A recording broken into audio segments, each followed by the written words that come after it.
Leonardo, I would like to know first, you never worked before with Paul. What surprised you the most about his directing process on set? He's a very unpretentious director. You know, he's looking for those real moments. Marlon Brando always talks about making a character and taking, making the opposite decision than what is expected. And I think Paul, in a lot of ways, is like that. You know, you watch this film and it really takes so many different directions that you didn't anticipate. And he does that with the character work too, and he gives you a grounding and like a robust history of who these people are, and you feel like they exist in modern day society. I mean, this is a political espionage, thriller, comedy, satire, and a lot of the comedy comes from the reality of, you know, the positions that these people are in and how they have to sort of claw their way out of these predicaments. What would I say about Paul other than he looks at every detail, from the camera work to the location to even the way that our characters dress, our history, the music, all of it is so thought through, and there's nothing that is shortchanged in the process of his filmmaking. Benicio, what attracted you to this project in the first place? 3 letters, PTA, Paul Thomas Anderson. He calls you, he goes. Then Leo was already attached to the film. I've always wanted to work with Leo, so that's another reason. So that's 2 right there. In the movie, your characters live in a world full of racism, persecution of immigrants. How do you think the movie reflects the reality we are living now? If I may say so, I think that what Paul does really well. He puts a mirror of the extremes of what we're experiencing right now in these times, puts it to you. He creates this world that is like full of comedy, full of feeling, but just allows you to explore it and see it and feel it, you know.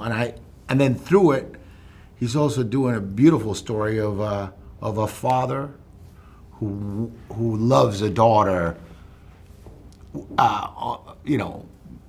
with no boundaries. So that's I think the genius of all of that he uses the whole what's happening right now, but at the end of it all, it's just there's that love that between Bob and Willa, and I think it's just.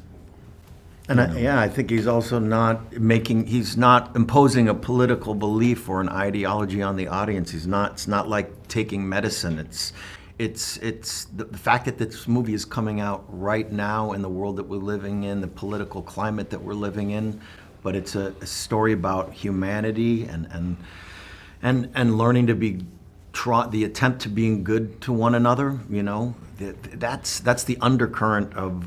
In a world where we don't get along and there's so much misunderstanding, there's a humanity to these characters, which I felt was one of the most powerful themes in the movie. Chase, this is your first feature film. How was the experience and how you prepared to play Willa? I mean, a lot of my preparation beforehand was getting to do the physical training. I had asked Paul immediately from the start. I was like, please put me in all the lessons that I need. And then just in general, the experience was just so beautiful, and I felt so loved the entire time. And I had so many amazing mentors ahead of me that I could look to and also just observe and learn off of. So I'm very grateful for everything that they've taught me. Diana, tell me about Perfidia, this complex character. What I enjoy most about playing her is the fact that she's unapologetically herself. She's not sorry for it at all. I think the similarities that I've had to her was knowing how it feels to be in survival mode, you know, knowing how it feels to, you know, not feeling heard or not feeling seen or not feeling felt. And I was able to relate with that. I was also able to relate with how boisterous she was, you know, and she stood 10 toes down on what she believed in. Do I agree with every single thing she's done? No. But what I can agree on is her strength. And like I said, her being herself and standing 10 toes down on who she is and her fight for freedom in every single aspect, you know. Regina, how was working with Paul on set? Paul's great, you know, so smart, or genius, you know, is probably a better word. But really incredible to watch how meticulous he was with every single aspect of the film.